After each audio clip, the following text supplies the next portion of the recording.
Dear students, तो जैसा कि आप लोगों को पता ही है कि हम अपनी थर्ड यूनिट जो है डिस्कस कर रहे हैं। तो इसमें एक वीडियो मैं ऑलरेडी डाल चुकी हूँ और अब इसमें जो नेक्स्ट टॉपिक है इस थर्ड यूनिट में, that is synthesis of nucleic acid. आपको पता ही होगा, इससे पहले हमने न्यूक्लिक एसिड के बारे में पढ़ा।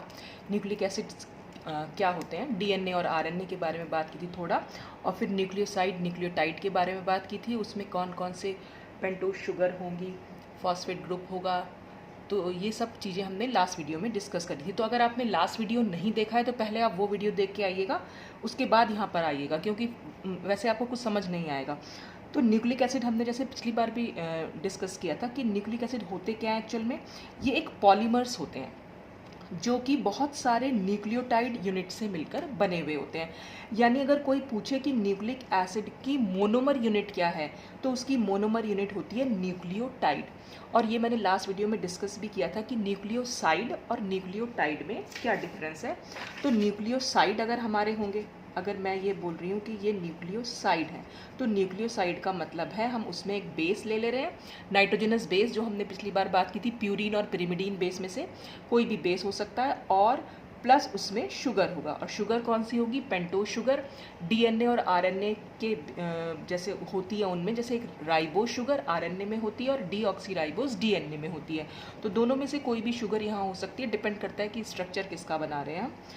तो ये तो हो गया न्यूक्लियोसाइड। और न्यूक्लियोटाइड क्या हो गया, न्यूक्लियोटाइड का मतलब है ये न्यूक्लियोसाइड प्लस फॉस्फेट या फॉस्फोरिक एसिड या फॉस्फेट ग्रुप, आप कुछ भी बोल सकते हैं।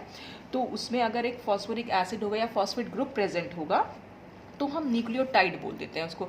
और मैंने आपको तरीका ही बताया था, आप कैसे याद रखेंगे। न्यूक्लियोसाइड में एस होता है, बेस में भी हमारा एस है और शुगर में भी एस है, तो दोनों एस एस वाले वर्ड जो है वो न्यूक्लियोसाइड में जाएंगे। और न्यूक्लियोटाइड न्यूक्लियोसाइड और फॉस्फेट से मिलकर बना हुआ है, ठीक है।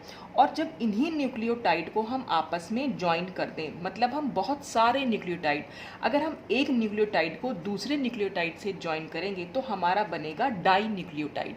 अगर हम 3 न्यूक्लियोटाइड को ज्वाइन करेंगे तो हमारा बनेगा ट्राई न्यूक्लियोटाइड। ऐसे ही अगर हम 4 5 ऐसे जोड़ते चले जाएंगे तो बहुत सारी अगर हम न्यूक्लियोटाइड जोड़ देंगे तो हमारा एक वर्ड निकल के आएगा पॉलीन्यूक्लियोटाइड। और यही पॉलीन्यूक्लियोटाइड एक्चुअल में न्यूक्लिक एसिड होते हैं, जब बहुत सारे न्यूक्लियोटाइड आपस में मिलके एक पॉलीमर बना लेते हैं, तो वो जो पॉलीमर बनता है वो न्यूक्लिक एसिड है, ठीक है। तो इसमें यही बताया गया है कि nucleic acid are considered as polymers of several repeating units of distinct nucleotides. Different different nucleotide से मिलकर बना है न्यूक्लिक एसिड। तो nucleic acids are believe to be formed, ये कैसे बनते हैं, ऐसा माना जाता है कि ये फॉर्म होते हैं by the polymerization of nucleoside triphosphate. ये न्यूक्लियोसाइड ट्राइफॉस्फेट एक्चुअल में क्या है, ये एक न्यूक्लियोटाइड को रिप्रेजेंट कर रहा है। तो ये सब मैं पिछले वीडियो में डिस्कस कर चुकी हूँ कि आप न्यूक्लियोटाइड का नाम कैसे देंगे। तो न्यूक्लियोसाइड का नाम लिखेंगे और उसके बाद उसमें फॉस्फेट, जितने भी फॉस्फेट ग्रुप जुड़े हुए हैं। लास्ट वीडियो में हमने सिर्फ एक फॉस्फेट ग्रुप जुड़ा था तो मोनोफॉस्फेट आ रहा था नाम। अब की बार हम देख रहे हैं कि ट्राइफॉस्फेट से कैसे बना सकते हैं। तो nucleoside triphosphate in the presence of polymerising enzymes.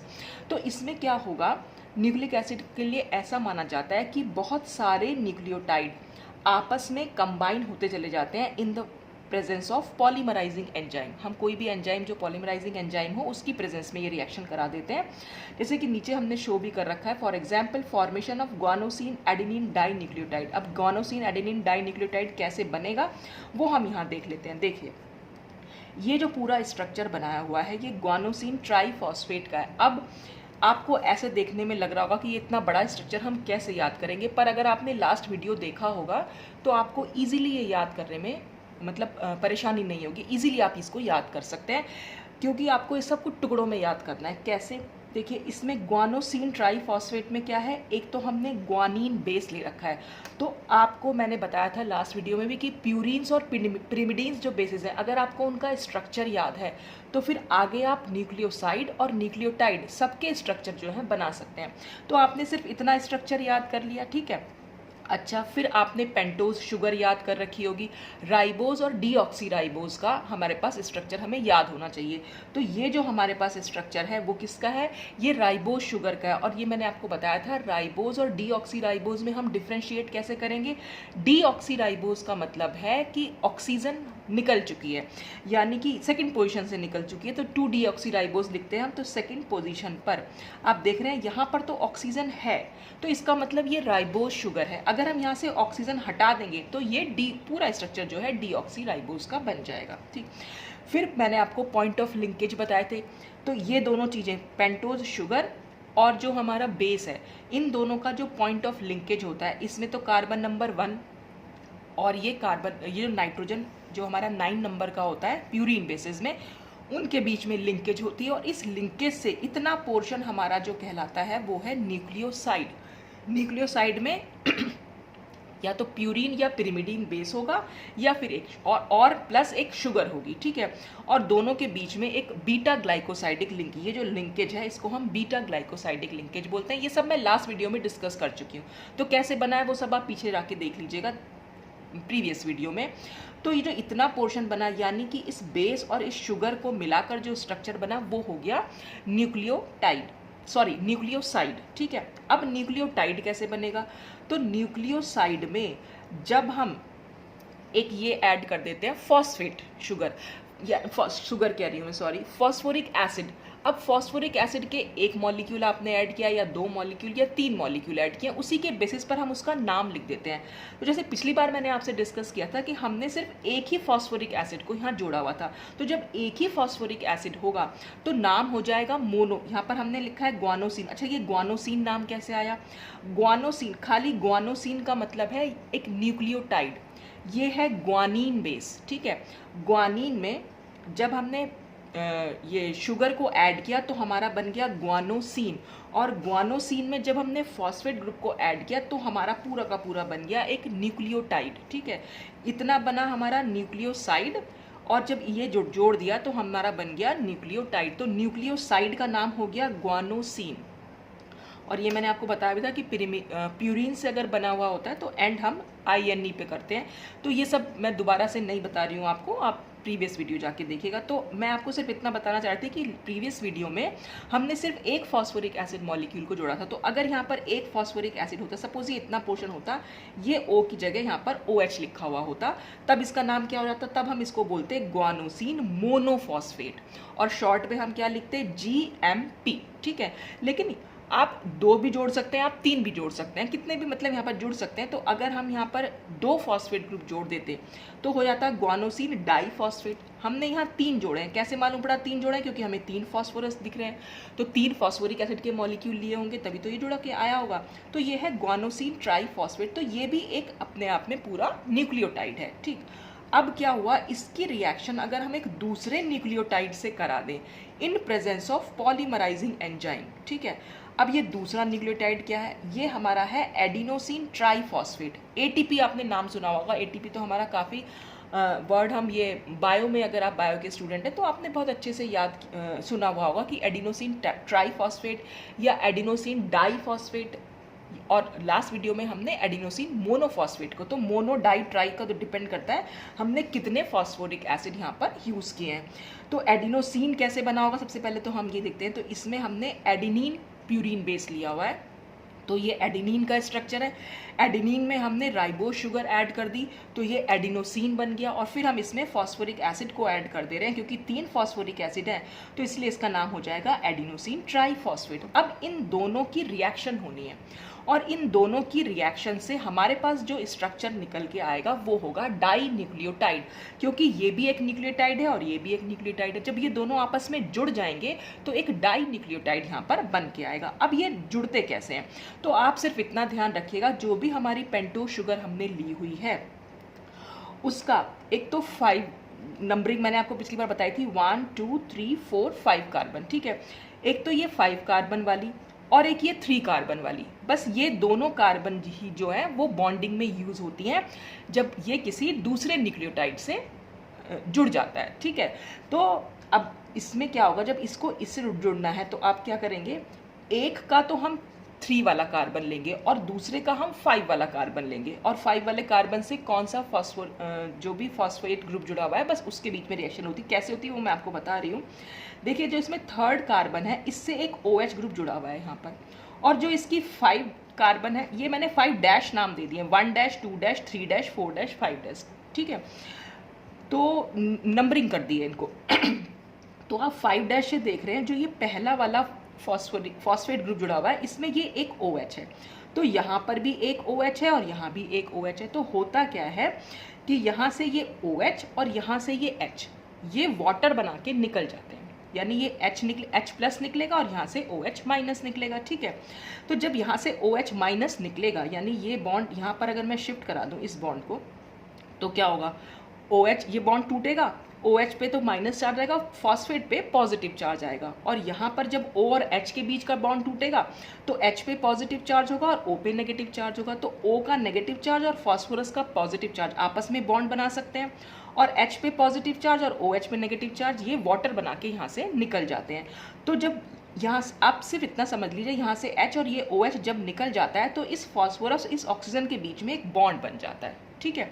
तो जब ये बॉन्ड है, और यही बॉन्ड मैंने यहाँ पर दिखाया, देखिए 3rd कार्बन से नीचे की साइड सीधा ऑक्सीजन जुड़ा हुआ है, तो 3rd से जो नीचे ऑक्सीजन है यही वाला ऑक्सीजन यहाँ पर शो कर रखा है, और इस ऑक्सीजन और इस फास्फोरस के बीच में ये बॉन्ड दिखा रखा है। अब इस फास्फोरस से देखें क्या क्या चीज़ें जुड़ी हुई हैं। इस फास्फोरस से एक तो डबल बॉन्ड O है, तो वो डबल बॉन्ड O हमने यहाँ पर दिखा भी रखा है, ठीक है। दूसरा ये 5 डैश कार्बन से जुड़ा हुआ है इस शुगर की, तो ये इसके 5 डैश कार्बन से जुड़ा हुआ है, ये भी हमने दिखा दिया यहाँ पर। अब यहाँ पर ये OH है जबकि इसके पास खाली O है, तो अब ये कैसे हुआ, तो यहाँ पर क्या होता है, ये वाला बॉन्ड भी यहाँ पर टूट जाता है फॉस्फोरस और ऑक्सीजन में, क्योंकि ऑक्सीजन ज़्यादा इलेक्ट्रोनेगेटिव है, तो ये बॉन्ड के इलेक्ट्रॉन को हम यहाँ पर शिफ्ट कर सकते हैं। तो ऑक्सीजन पर आ जाएगा नेगेटिव चार्ज और फॉस्फोरस पर आ जाएगा पॉजिटिव चार्ज, ठीक है। अब क्या है हमारे पास, ये है फॉस्फोरस पर पॉजिटिव चार्ज है, यहाँ पर ऑक्सीजन पर नेगेटिव चार्ज है, ये पूरा मॉलिक्यूल है, इससे भी पूरा मॉलिक्यूल जुड़ा हुआ है। अब हमने अभी वाटर का मॉलिक्यूल निकाला था यानी H2O, और H2O को हम H प्लस और OH माइनस लिख सकते हैं, ठीक है। तो क्या होगा, ये OH माइनस इस पॉजिटिव चार्ज से जुड़ सकता है और ये H प्लस जो है इससे जुड़ सकता है, ठीक है। तो यही यहाँ पर इन्होंने यहाँ पर शो किया हुआ है। तो इस फॉस्फोरस ये जो यहाँ से ये बॉन्ड जो यहाँ पर टूटा है इस ऑक्सीजन से तो H प्लस जुड़ गया है, ठीक है, वही इसलिए ये OH हो गया है, वाटर का जो H प्लस था तो ये OH हो गया है, और इस वाले फॉस्फोरस से OH ग्रुप जुड़ा हुआ है, तो यहाँ से ये पूरा का पूरा पायरोफॉस्फेट जो है यानी ये पूरा मॉलिक्यूल जो है यहाँ से अलग हो जाता है, ठीक।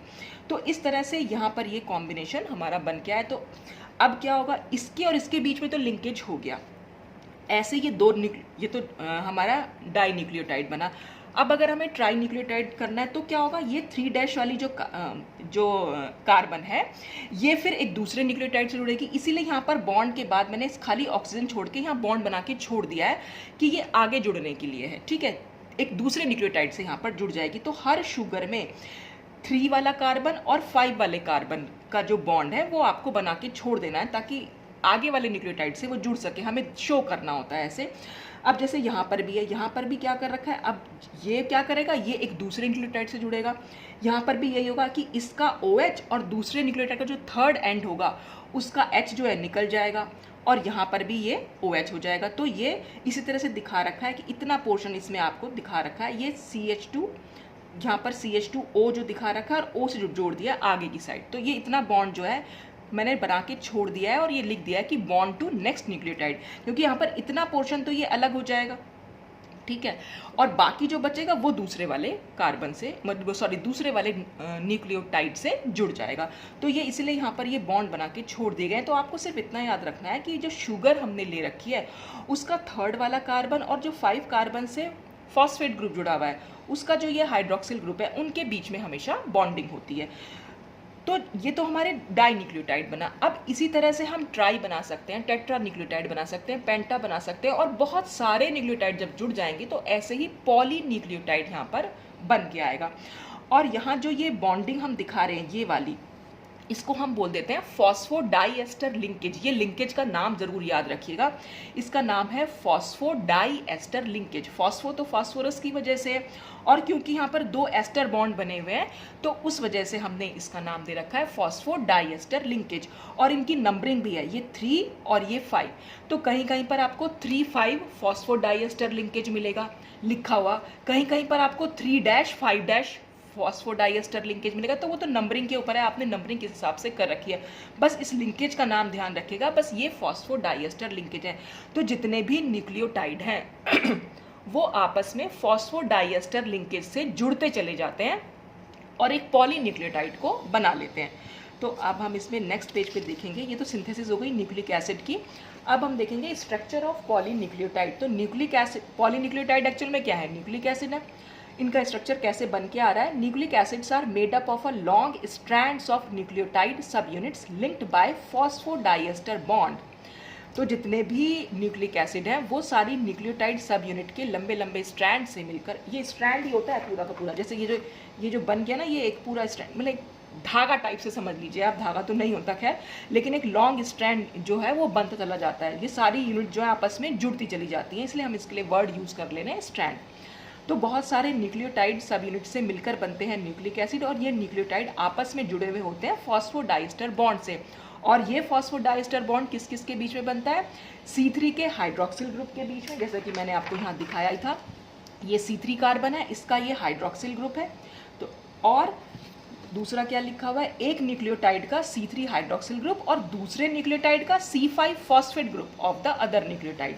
तो ये C3 किससे जुड़ा, इसके C5 के फॉस्फेट ग्रुप से जुड़ा, तो इसके क्योंकि OH ग्रुप से जुड़ा था तो ये OH और ये OH में रिएक्शन हुई, वाटर निकला और सिर्फ एक ऑक्सीजन बची। तो इस कार्बन से ये ऑक्सीजन जुड़ी हुई है, ऑक्सीजन से फिर फॉस्फोरस, ये हमने यहाँ पर दिखा रखा है। तो एक न्यूक्लियोटाइड में हम ले लेंगे हाइड्रोक्सिल ग्रुप C3 कार्बन वाला, और दूसरे न्यूक्लियोटाइड में ले लेंगे फॉस्फेट ग्रुप C5 कार्बन, मतलब 5 कार्बन वाला। तो ये फॉस्फोडाइएस्टर लिंकेज होता है। In polynucleotide these are many such subunits, और पॉलीन्यूक्लियोटाइड में ऐसी बहुत सारी सब यूनिट्स होती हैं, बहुत सारे न्यूक्लियोटाइड होते हैं। This sequence of specific basis is called the primary structure, और इसी सीक्वेंस जो ये बेसिस हम लेते चले जा रहे हैं धीरे धीरे करके, उन्हीं को हम बोल देते हैं कि ये पूरे जो स्ट्रक्चर बन के आया वो हमारा एक प्राइमरी स्ट्रक्चर होता है। तो it may be concluded that nucleic acids are polymeric chains with the backbone of repeating sugar units। तो हम ये कह सकते हैं कि न्यूक्लिक एसिड एक पॉलीमेरिक चेन होती है जिसमें शुगर जो यूनिट्स होती हैं उनकी एक बैकबोन होती है कनेक्टेड बाय फॉस्फेट ब्रिजेस। तो इन्हीं को हमने जो फॉस्फोडाइएस्टर लिंकेज है इसको हम फॉस्फेट ब्रिजेस भी बोल सकते हैं। तो किसी भी नाम से वो पूछ सकते हैं एग्जाम में कि इनके बीच में कौन सा लिंकेज है। तो फॉस्फोडाइएस्टर लिंकेज 3 और 5 नंबर जरूर याद रखिएगा, 3-5 होगा या 3-5- होगा, एक ही बात है, ठीक है। या फिर फॉस्फेट ब्रिजेस हो सकते हैं, कुछ भी आप लिख सकते हैं वहाँ पर। तो अब हम देखेंगे कि ये स्ट्रक्चर ऑफ पॉलीन्यूक्लियोटाइड कैसे बन के आ रहा है पूरा का। एक पॉलीन्यूक्लियोटाइड हम देख लेते हैं इसमें। तो सबसे पहले हम यहाँ देख ले रहे हैं partial structure of DNA. DNA भी एक्चुअल में क्या है, एक पॉलीन्यूक्लियोटाइड है, बहुत सारे न्यूक्लियोटाइड से मिलकर बना है। डीएनए का नाम क्या होगा, डीऑक्सीराइबो न्यूक्लिक एसिड। तो न्यूक्लिक एसिड मतलब पॉलीन्यूक्लियोटाइड। तो ये भी पूरा स्ट्रक्चर नहीं है, सिर्फ यहाँ पर भी बॉन्ड बना के हमने छोड़ दिया है। तो अब ये कैसे बना देखिए, इसमें जो ये सीक्वेंस आ रहा है एडेनिन, साइटोसिन, ग्वानिन, थाइमिन, ये मैंने आपको लास्ट वीडियो में डिस्कस किया था कि इसमें जो प्यूरिन बेसिस हैं वो होते हैं एडेनिन, ग्वानिन, और जो पिरिमिडीन बेसिस हैं वो होते हैं साइटोसिन और थाइमिन, ठीक है। उन्हीं को हमने मिलाकर, उनके न्यूक्लियोसाइड और उनके न्यूक्लियोटाइड को मिलाकर हमने एक पार्शियल स्ट्रक्चर, पार्शियल माने पूरा नहीं है, आंशिक स्ट्रक्चर है ये, इसका पूरा स्ट्रक्चर नहीं बनाया हुआ है, खाली आंशिक। इसी तरह से आगे जुड़ता चला जाएगा, पूरा डीएनए का बन जाएगा। तो इसमें देखिए क्या कर रखा है, सबसे पहले हमने एडेनिन बेस ले लिया, एडेनिन को हमने जोड़ दिया एक शुगर से, और शुगर कौन सी, अब आप देखिए ये सेकंड नंबर, ये 1 नंबर ये होता है, 2 नंबर ये, 2 नंबर पर सिर्फ दोनों हाइड्रोजन है, यहाँ पर ऑक्सीजन नहीं है, ऑक्सीजन हटा दी, इसका मतलब ये क्या हो गई, 2-डीऑक्सीराइबो शुगर हो गई, ठीक है। ये शुगर है, शुगर में हमने ये CH2 5 कार्बन वाला दिखा रखा ऑक्सीजन, और ये देखिए जो मैंने ये ऐसे कर रखा है ना, इसका मतलब ये आगे किसी और एक न्यूक्लियोटाइड से जुड़ा हुआ है, तो ये बॉन्ड यहाँ बनाकर छोड़ दिया है, ठीक है। अगर आपको नहीं दिखाई दे रहा है तो आप ऐसे भी देख सकते हैं इसको, ये इस तरह से, ये CH2O और ये मैंने यहाँ पर बॉन्ड बना के छोड़ दिया। इसका मतलब अगर ये कहीं भी आपको इस तरह से स्ट्रक्चर मिलता है, इसका मतलब उसके आगे कोई स्ट्रक्चर है जो हमने शो नहीं किया हुआ है, ठीक। अच्छा, फिर क्या होगा, अब देखिए यहाँ पर क्या हो रखा है, इसका 5 कार्बन आगे जुड़ा हुआ है और इसमें जो थर्ड कार्बन है वो दूसरे के, ये दूसरी शुगर आ गई, दूसरी शुगर के 5 कार्बन की जो फॉस्फोरिक एसिड वाला ग्रुप है या फॉस्फेट ग्रुप है उससे जुड़ा हुआ है। तो आपको लिंकेज, आपको कितना याद रखना है, आपने ये याद रख लिया कि हमारे पास यहाँ पर ये हमने एडेनिन ले रखा है, ये हमारी शुगर हो गई, तो ये पूरा एडिनोसिन बन गया और इसमें फॉस्फेट जोड़ दिया तो वो एडिनोसिन 5 फॉस्फेट, क्योंकि 5 पोजीशन पर जुड़ा हुआ होता है, ये सब तो मैं पिछले वीडियो में बता चुकी हूँ। तो ये पूरा एक न्यूक्लियोटाइड हो गया, इन दोनों को मिलाकर न्यूक्लियोसाइड बना और इन 3 चीज़ों को मिलाकर न्यूक्लियोटाइड बन गया। ठीक है, अब ये थर्ड पोजीशन वाला क्या हो रखा है, ये जो सेकंड वाला शुगर है बस इसके CH2, ये O तो होता ही है ऑलरेडी, इसके फॉस्फोरस यानी इस कार्बन और इस फॉस्फोरस के बीच में बस एक ऑक्सीजन आपको जोड़ देनी है, बाकी डबल बॉन्ड O और OH एज इट इज़ रहेगा। फॉस्फोरिक एसिड का जो फॉर्मूला है बस उसमें आपने, भाई फॉस्फोरिक एसिड के फॉर्मूले को आप कैसे याद रखेंगे, ये P, ये डबल बॉन्ड O, यहाँ पर OH था, यहाँ पर OH था, यहाँ पर OH था। अब देखिए ये वाला ऑक्सीजन इधर CH2 से जुड़ गया, ये वाला ऑक्सीजन ऊपर वाले इससे जुड़ा और ये OH हमारे पास एज इट इज़ रह गया। ठीक है, तो वही हमने यहाँ पर शो कर रखा है। तो अगर आपको पूरा स्ट्रक्चर ऐसे नहीं भी याद आ रहा तो आपको इतना तो याद करना पड़ेगा, फिर इतना याद करना पड़ेगा। पॉइंट ऑफ लिंकेज पे आप देख लीजिए कि आपको क्या क्या चीज़ें आपको ध्यान रखनी है। तो फॉस्फोरिक एसिड सिंपल बनाइए, H हटाते चले जाइए बस उसका और यहाँ जोड़ दीजिए उसको, तो सिंपली बन जाएगा। ये बहुत ईजी है, इतना मुश्किल नहीं है, पर आपको स्ट्रक्चर जो है बेसिस के और शुगर्स के याद होने चाहिए और फॉस्फोरिक एसिड का फॉर्मूला भी याद होना चाहिए। फिर हमने क्या ये जो साइटोसिन का ये पेंटोज शुगर थी और साइटोसिन के पेंटोज शुगर से ये जो है, ये वाली शुगर जो है जुड़ी हुई थी। फिर हमने ग्वानिन की ले ली, ग्वानिन के साथ जो पेंटोज शुगर जुड़ी हुई थी, फिर उसके 5 कार्बन से, और इसके देखिए लिंकेज कहाँ पर जा रही है, इसका 3rd कार्बन है और इसका 5 कार्बन है, इन दोनों के बीच में सेम लिंकेज। यही पूरा स्ट्रक्चर आपको हर जगह दिखाई देगा। तो आपने देखो ये जो सारा स्ट्रक्चर है वो बिल्कुल सेम है, उसमें कहीं कोई चेंज नहीं। चेंज हमारा सिर्फ इतने पोर्शन में है क्योंकि ये प्यूरिन और पिरिमिडीन बेसिस हमने यूज़ कर रखे हैं, वरना ये सब कुछ सब जगह ऊपर से नीचे तक आपको बिल्कुल सेम मिलेगा। ठीक, तो मैं फिर से आपको बता दे रही हूँ कि अगर हम ये दोनों की बात करें तो क्योंकि ये दोनों एक शुगर है और एक बेस है, तो ये तो हो गया हमारा न्यूक्लियोसाइड, और जब हमने इसमें फॉस्फोरिक एसिड वाला मॉलिक्यूल जोड़ दिया तो ये पूरा हो गया न्यूक्लियोटाइड। तो ये एक न्यूक्लियोटाइड है, फिर ये दूसरा न्यूक्लियोटाइड है, फिर ये तीसरा न्यूक्लियोटाइड है, ऐसे ये चौथा न्यूक्लियोटाइड है। तो ये सारे न्यूक्लियोटाइड आपस में हमने जोड़ रखे हैं और इस पूरे लिंकेज का नाम हमने क्या दे दिया, 3-5 नंबरिंग दे दी है। कहाँ से जुड़ा हुआ है, इस 3 से जुड़ा हुआ है, इसके 5 से जुड़ा हुआ है, तो 3-5 फॉस्फोडाइएस्टर लिंकेज, तो हम इसको फॉस्फोडाइएस्टर लिंकेज बोल दे रहे हैं। ठीक, तो ये आपके पास स्ट्रक्चर है डीएनए का। तो डीएनए क्या हो गया, DNA is a polymer of 2-डीऑक्सीराइबो न्यूक्लियोटाइड। तो जो ये हमारा पूरा बन के आया है, ये हमारा 2-डीऑक्सीराइबो न्यूक्लियोटाइड बन के आया है। ठीक है, और इसके पास क्या क्या होता है, शुगर कौन सी हो गई, 2-डीऑक्सीराइबोज। तो जो इतनी शुगर है वो हमारी 2-डीऑक्सीराइबोज है। प्यूरिन बेसिस कौन से दिख रहे हैं, एक एडेनिन है और ग्वानिन है। पिरिमिडीन बेसिस कौन से हैं, साइटोसिन है और थाइमिन है, साइटोसिन थाइमिन, और साथ में है फॉस्फेट ग्रुप। ठीक, तो ये पार्शियल स्ट्रक्चर था डीएनए का। अब आरएनए का आपको याद करने की जरूरत ही नहीं पड़ेगी। आरएनए में आपने क्या करना है, इतना पोर्शन बिल्कुल सेम रहेगा, सिर्फ इतना कर देना है, ये जो H यहाँ लिखा है इसमें आपने ऑक्सीजन ऐड कर देनी है क्योंकि वो राइबोज शुगर है, ये डीऑक्सीराइबोज थी। डीऑक्सी माने ऑक्सीजन का हट जाना, तो इतने पोर्शन में तो कोई चेंज नहीं होना। फिर और कहाँ चेंज होना है, सिर्फ आपको यहाँ पर ऑक्सीजन जोड़ देनी है। एक चेंज तो ये होना है, दूसरा चेंज क्या होना है, आरएनए में भी एडेनिन भी प्रेजेंट होती है, साइटोसिन भी प्रेजेंट होती है, ग्वानिन भी प्रेजेंट होती है, तो यहाँ तक कहीं कोई चेंज नहीं आएगा इन शुगर के, ये जो बेसिस ले रखे हैं इनके स्ट्रक्चर में। आएगा कहाँ पर, थाइमिन नहीं होती है, वहाँ पर थाइमिन की जगह यूरेसिल होता है। मैंने आपको तरीका बताया था याद करने का, यूरेसिल में आर वर्ड आता है और आरएनए में भी आर आता है, तो दोनों आप कंबाइन करके लिख सकते हैं कि यूरेसिल जो है वो आरएनए में होता है। तो इतने पोर्शन में चेंज आएगा, बाकी सब कुछ सेम रहेगा सिवाय इसके कि यहाँ पर सिर्फ ओ हो जाना है। तो अब हम आरएनए का स्ट्रक्चर भी एक बार देख लेते हैं। ये देखिए सेम वही स्ट्रक्चर जो मैंने पहले बनाया तो यहाँ पर आप देख रहे हैं, यहाँ पर मैंने ओ लिखा हुआ है, OH हो गया है। एडिनिन भी वैसा ही है, साइटोसिन, ग्वानिन, ये मैंने यहाँ पर एक यूरेसिल का स्ट्रक्चर बना दिया, ठीक है। तो और ये फिर से वही लिंकेज हो गया आपका 3,5 फॉस्फोडाइएस्टर। तो ये और ये मिलके न्यूक्लियोसाइड बना रहे हैं और ये तीन चीज़ें मिलकर न्यूक्लियोटाइड बना रहे हैं। तो ये जो है राइबो न्यूक्लियोटाइड का मिलकर बना होता है, मतलब ये पॉलीमर है राइबो न्यूक्लियोटाइड का। ये सारे के सारे हमारे राइबो न्यूक्लियोटाइड हैं। और जो यहाँ पर ये जो लिंकेज होता है इनके और इसके बीच में, यानी कि शुगर और बेस के बीच में जो लिंकेज होता है उसको हम बोल देते हैं बीटा ग्लाइकोसाइडिक लिंकेज। क्यों बीटा बोलते हैं ये सब मैं लास्ट वीडियो में डिस्कस कर चुकी हूँ। तो ये लिंकेज हमारा फॉस्फोडाइएस्टर लिंकेज, ये हमारा बीटा ग्लाइकोसाइडिक लिंकेज, ठीक। तो आरएनए कौन सा पॉलीमर हुआ, वो पॉलीमर हुआ राइबो न्यूक्लियोटाइड का। और उसमें क्या क्या होता है, शुगर कौन सी हुई, राइबोज, ये वाली शुगर हो गई राइबोज। प्यूरिन बेसिस दोनों में सेम होते हैं, डीएनए में भी और आरएनए में भी, एडेनिन और ग्वानिन। पिरिमिडीन बेसिस साइटोसिन दोनों में होता है, डीएनए में भी आरएनए में भी, बस इसमें यूरेसिल होता है, वहाँ पर थाइमिन होता है। और फॉस्फेट ग्रुप तो दोनों में होते ही हैं।